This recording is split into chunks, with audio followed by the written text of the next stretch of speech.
Othmane Nasrou, bonsoir. Bonsoir. On vous attendait pour savoir ce qu'il se passe du côté des Républicains. Soirée animée, on peut le dire. Julien Arnaud, vous nous racontez ce qui s'est passé aujourd'hui ? Journée très animée, si j'en crois, mais vous étiez participant de plusieurs de ces réunions, donc vous allez pouvoir nous dire ce qu'il en était. Mais effectivement, dès les premières réunions en visio entre les parlementaires, donc députés et sénateurs, il y a eu vraiment des clivages et des prises de position. C'était la grande question de la participation ou non au sein du gouvernement Sébastien Lecornu II.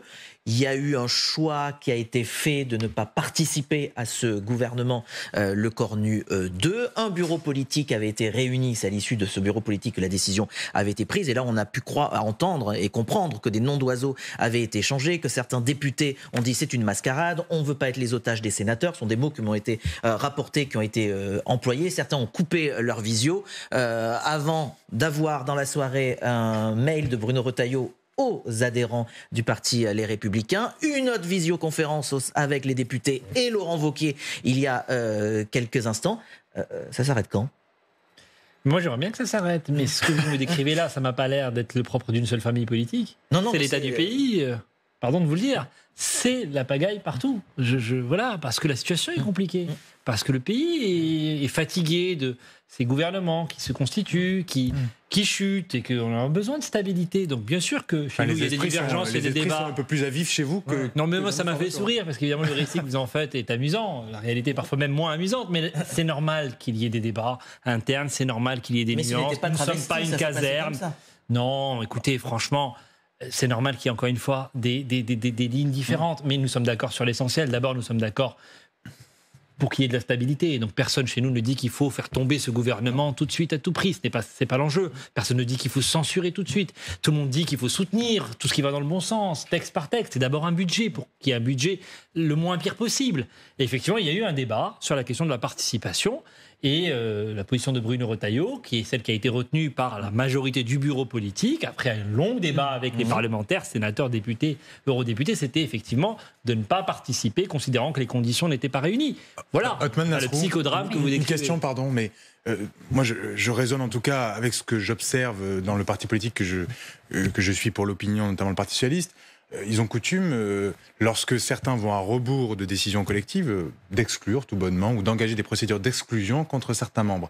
Est-ce que si certains députés vont à rebours de la décision de Bruno Retailleau et de la décision majoritaire de votre parti de ne pas participer au gouvernement Lecornu II, vous exclurez ces personnalités? Moi, je ne suis pas venu ce soir sur votre plateau pour mais faire des menaces à qui il que en va ce de l'autorité de Bruno Retailleau, quand même. D'abord, la clarté. Avant l'autorité, la clarté de la ligne, et donc de dire quelle est notre position. C'est ce que nous avons fait aujourd'hui. Et moi, je comprends infiniment nos députés, qui sont dans une position délicate, qui sont courageux, qui ont entre leurs mains le pouvoir de censure. Il n'y a qu'eux qui peuvent censurer ou pas. Moi, je ne veux pas parler à leur place. Donc c'est pour cela que chacun doit jouer son rôle dans cette affaire-là. Mais la clarté, elle est de dire pourquoi nous ne participons pas, pourquoi nous ne voulons pas participer à ce gouvernement. Il y a eu une rupture de confiance.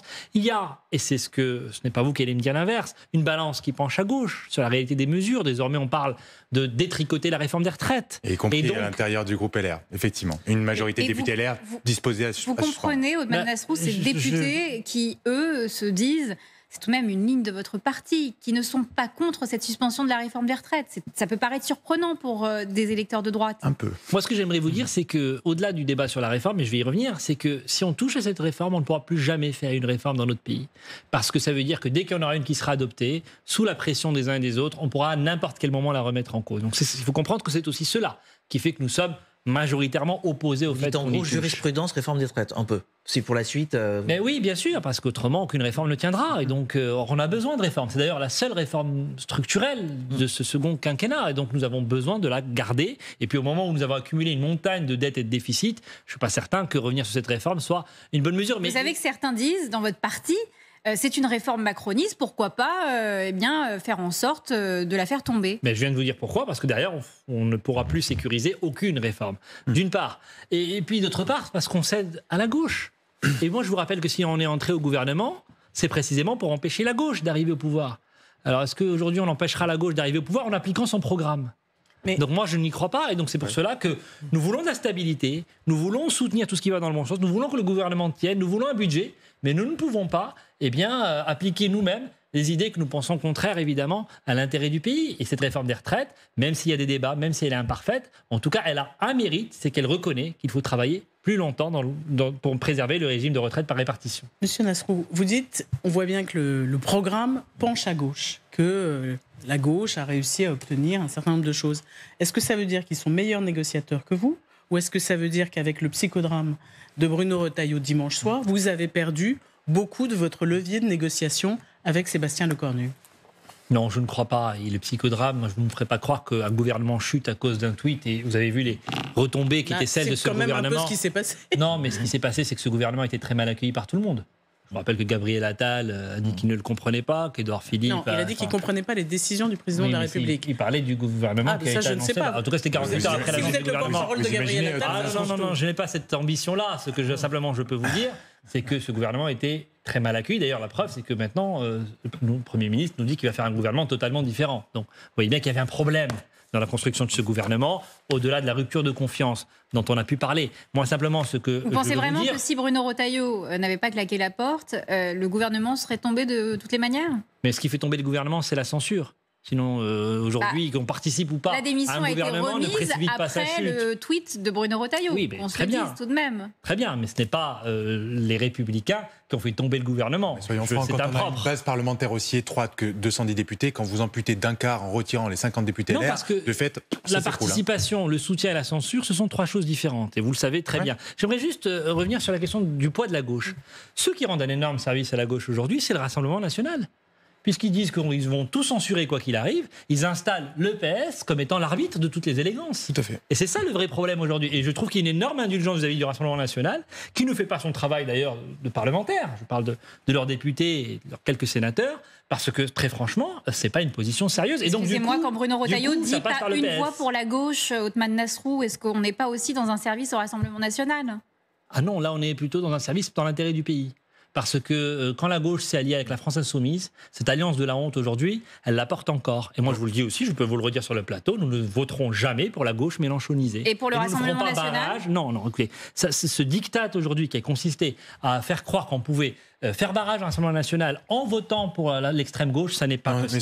Ça n'est pas possible. Non, mais pas uniquement pour la gauche, c'est pas que l'extrême gauche. Hein. On parle aussi du Parti socialiste, qui était allié à la France insoumise et qui porte encore aujourd'hui. Qui ne l'est plus au-delà de pardon, les députés qui sont aujourd'hui au Parti socialiste, ils ont tous été élus dans une alliance avec la France insoumise. Tous ceux qui sont sur notre plateau, qui ont été sur ces plateaux aujourd'hui, disent très clairement, maintenant, nous ne sommes plus du tout dans une alliance avec la France insoumise. Donc, très clairement, est-ce que vous pourriez voter pour le Parti socialiste plutôt que le Rassemblement national, si vous aviez un choix à faire? Vous savez, ce procès nous est fait souvent, mais vous le faites à une famille politique dont le président du parti a choisi de conclure une alliance avec le Rassemblement national quasiment tout seul.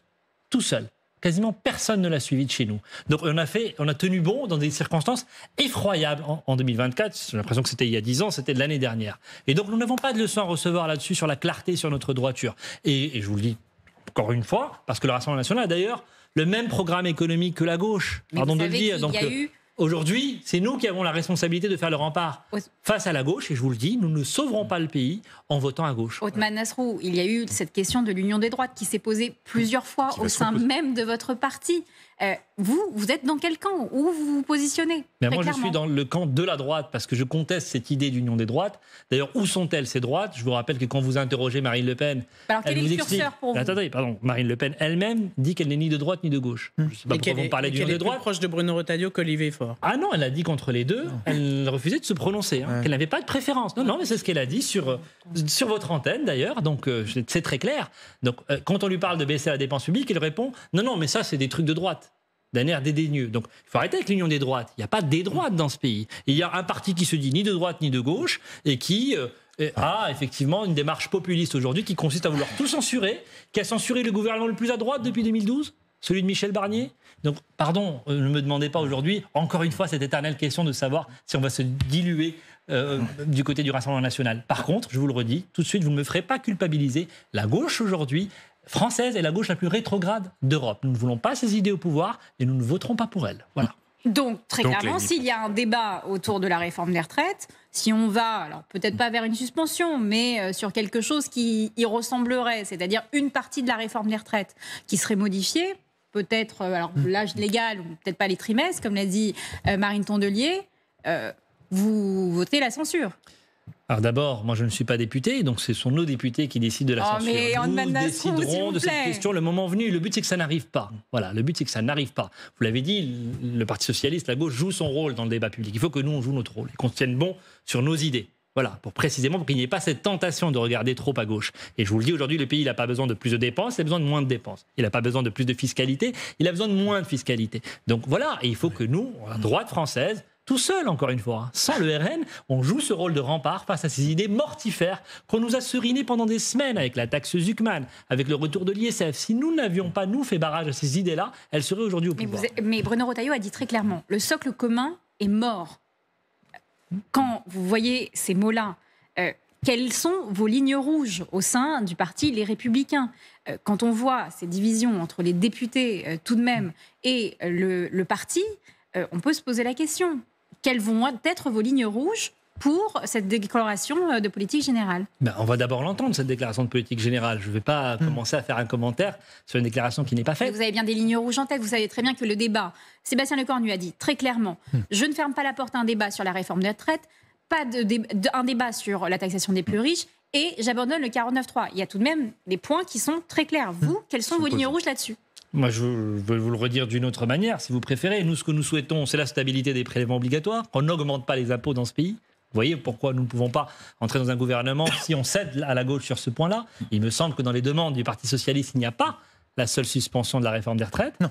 Il y a la question de la réforme des retraites. Nous ne sommes pas les seuls. Je vous rappelle que l'UDI, par exemple, aussi a dit qu'elle n'allait pas participer au gouvernement et que la réforme des retraites était une ligne rouge. Moi, je préfère ne pas vous parler en ligne rouge. Je vous dis ce vers quoi nous allons essayer de faire pencher la balance. Il y a la revalorisation du travail, dont on ne parle plus. Faire en sorte que le revenu de l'assistance paye toujours moins que les revenus du travail qu'il faut qu'on revalorise. Et donc ça, c'est un combat pour nous qui est essentiel au moment où on a encore un sujet de pouvoir d'achat. Et je pourrais multiplier les sujets, mais il y a un débat parlementaire qui va s'ouvrir. On a des députés, des sénateurs qui travaillent et nous allons faire valoir ces positions-là. Je crois que c'est ça qui est attendu de nous, mais nous voulons qu'il y ait un budget et nous voulons de la stabilité. Nous ne participerons pas au désordre, mais ne nous demandez pas non plus de faire l'inverse de ce en quoi nous croyons. Julien, oui, quelque chose qui va résumer toute notre discussion. Vous le lirez demain dans la Tribune dimanche. C'est un sondage Ipsos qui vient d'être publié et qui analyse un petit peu les conséquences de cette séquence.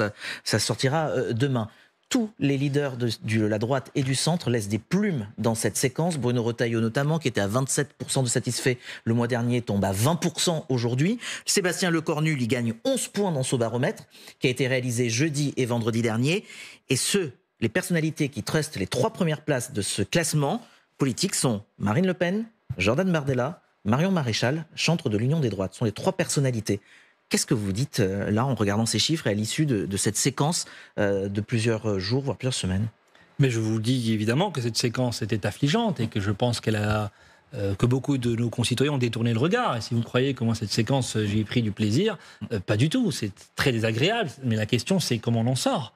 Et qui ça joue quel rôle là-dedans? Le RN, le Marion Maréchal, ça y est, on sortit dans cette séquence leur épingle du jeu, d'une certaine manière. Eh bien, écoutez, nous verrons, nous continuerons là aussi à dire ce que nous avons à dire, mais vous vous adressez à la seule famille politique qui vient de choisir de renoncer à des postes, parce que parfois il y avait cette accusation-là, pour faire valoir ses convictions. Attendons de voir. Donc, en tout cas, c'est la position que nous avons arrêtée. Ce soir, vous nous dites que les députés qui votent, qui ont dit très clairement qu'ils voulaient ne pas être dans le chaos, c'était également les mots de Bruno Retailleau ce soir, vous nous actez qu'il n'y aura pas de débauchage. Donc pas de débauchage à l'air, aucun qui iront au gouvernement. Mais je ne peux pas imaginer, après qu'on ait pris une position collective, qu'il y ait des choix individuels. C'est arrivé par le passé, mais voilà. Vraiment, Vincent Jeanbrun, cet après-midi, je ne peux pas imaginer une seule seconde qu'il atterrisse dans le gouvernement de Lecornu 2. Mais ce que je peux vous dire, en tout cas, c'est que nous avons une personnalité qui s'appelle Bruno Retailleau, qui, elle, d'elle-même, alors qu'elle avait été renommée, qu'elle aurait pu rester, a fait le choix de ne pas participer. Et La facilité aurait été de ne rien dire, d'accepter n'importe quel gouvernement, d'accepter n'importe quel moyen d'action aussi, parce qu'il y avait des débats sur la politique des visas. Il a fait le choix courageux, bien de privilégier ses convictions plutôt que sa fonction. Et ça, je pense que c'est de nature, je l'espère, à redonner un peu de confiance dans la politique. Que dites-vous de Rachida Dati, qui avait déjà dit il faut rester au gouvernement et qui serait peut-être tentée de rester à la culture? Madame Haddad, c'est pas moi qui fais le gouvernement. Ça n'a pas échappé, donc vous n'avez pas me demander. Bon, ça vient de parti tout de même. Le parti a arrêté une position tout en respectant la sensibilité de chacun, parce qu'il peut y avoir des nuances. Et encore une fois, on est d'accord sur l'essentiel, mais il y a un débat sur la participation, parce que nous ne voulons pas être du côté du désordre, donc je comprends ça. Je comprends, nous ne voulons pas que le gouvernement tombe, mais néanmoins, on n'a pas besoin d'être dedans pour qu'il ne tombe pas. Et donc nous avons arrêté cette position-là, c'est la position collective aujourd'hui, celle du parti, et puis c'est tout. Mais les nuances dont vous parlez, elles s'appliquent donc à Rachida Dati, si je vous comprends bien. Non mais les nuances, elles s'appliquent à tout le monde, mais encore une fois, on est dans une situation de confusion extrême. Donc ne me demandez pas ici de parler d'un tel ou d'un tel. Voilà, moi ce que je vous dis simplement, c'est que le parti, avec un président qui a été élu largement au printemps dernier, à la majorité du bureau politique, et là, ce parti a arrêté la position que je vous ai décrite. Qui est le capitaine du bateau ce soir? Quand on voit les positions de Laurent Wauquiez, quand on voit les positions de Bruno Retailleau, qui est à la tête? Mais vous avez raison, cette cacophonie, elle nous fait mal. Et encore une fois, elle n'existe pas que chez nous. Mais il faut effectivement qu'on puisse parler d'une seule voix. C'est pour ça qu'il y a eu un bureau politique et qu'il y a un communiqué qui est arrêté. Encore une fois, je comprends que chacun puisse faire valoir sa façon de voir les choses, sa propre méthode, dans un moment d'extrême confusion. Mais il y a un président du parti, c'est Bruno Retailleau. Il y a un bureau politique qui a plus de 80% à arrêter cette position-là. Et encore une fois, dans le respect de chacun, il faut maintenant que cette position-là, ce soit celle qui puisse prévaloir, parce qu'autrement, nous n'y comprenons rien. Othman Nasrou, simplement, quelque chose m'interpelle. Vous nous dites, ce qui nous sépare du Rassemblement national, c'est que nous sommes des gens sérieux sur la gestion des comptes publics, opposés à l'augmentation des prélèvements obligatoires, et qui avons conscience de l'équilibre du système des retraites et de la nécessité de préserver notre système par répartition. Dont acte. Moi, ce que je vois quand même, c'est que quand vous nous dites que vous attendez de savoir de quel côté penche la balance pour participer ou pas au gouvernement, moi j'ai l'impression, quand je regarde quand même les verbatim de ce que disent vos députés LR, que la balance, au sein du groupe des 50 députés LR, elle penche, et elle penche bien comme il faut pour la suspension de la réforme des retraites. Jean-Yves Boni, je suis à 200% pour la suspension de la réforme. Pierre Cordier, ce n'est pas la réforme des Républicains, de toute manière c'est celle des macronistes, donc allons-y pour la supprimer. Julien Dive, idem, de toute façon cette réforme est imparfaite. Sébastien Martin.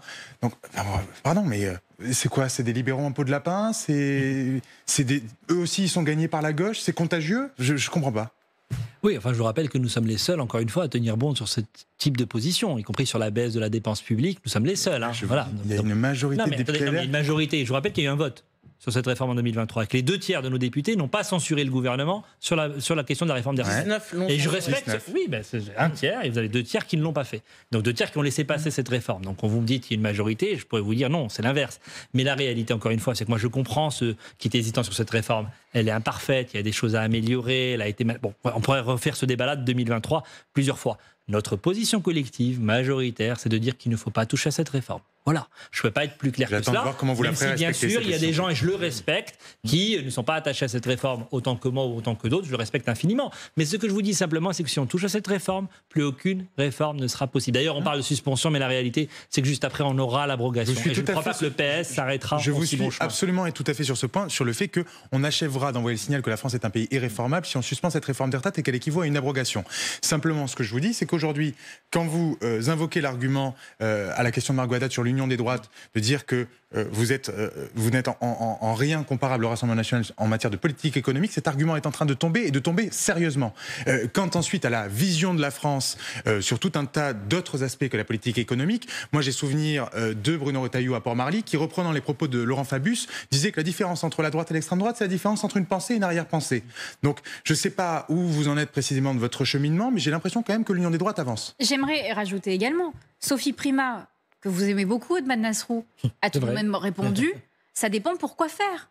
Donc, c'est pas totalement exclu. Quand on lui a posé la question de gouverner avec le RN, elle répond, ça dépend pour quoi faire. Mais vous avez raison de dire que j'aime beaucoup Sophie Primas. Elle s'est expliquée de manière extrêmement claire. Vous savez, le Rassemblement national, il y a des gens qui vous disent qu'il ne faut pas serrer la main à leurs élus, etc. Nous ne sommes pas dans ce jugement moral. Nous avons des désaccords de fond très profonds avec eux. C'est tout. Elle l'a d'ailleurs expliqué elle-même. Donc ne lui faites pas dire autre chose que ce qu'elle a exprimé. Ça ne veut pas dire que sur un texte, un jour, on ne votera pas la même chose. Et s'ils disent qu'il fait beau, je ne vais pas vous dire qu'il pleut, juste pour faire plaisir à tout le monde.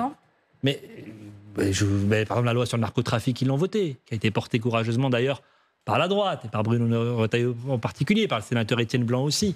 Et donc ils l'ont voté. Bon, c'est très bien. Donc quand tu votes les choses qui vont dans le bon sens, j'ai pas de problème. Mais pardon de dire que sur la réforme des retraites, par contre, eux, ils disent tous la même chose. Ils veulent tous son abrogation. Donc, vous ne trouverez pas même pas 2 ou 3, comme vous le faites avec nous, députés du RN qui sont attachés. J'essaie d'aider à la clarification. Vous me dites que les libéraux, ils ne sont pas au RN, ça c'est sûr. La revalorisation du travail, ils ont voté contre la contrepartie des 15 heures sur le RSA, quand même, que nous portions. Et en fait, ils ont une ligne économique qui est la même, très franchement, que celle de la gauche. Et donc, il n'y a que nous, encore une fois, pour essayer d'avoir un peu de réalisme en matière de gestion des comptes publics. Merci beaucoup, Othmane Nasrou, d'avoir été notre invité ce soir. Merci à vous, Antoine Oberdorf, Valérie Nataf, Julien Arnaud, de m'avoir accompagné ce soir.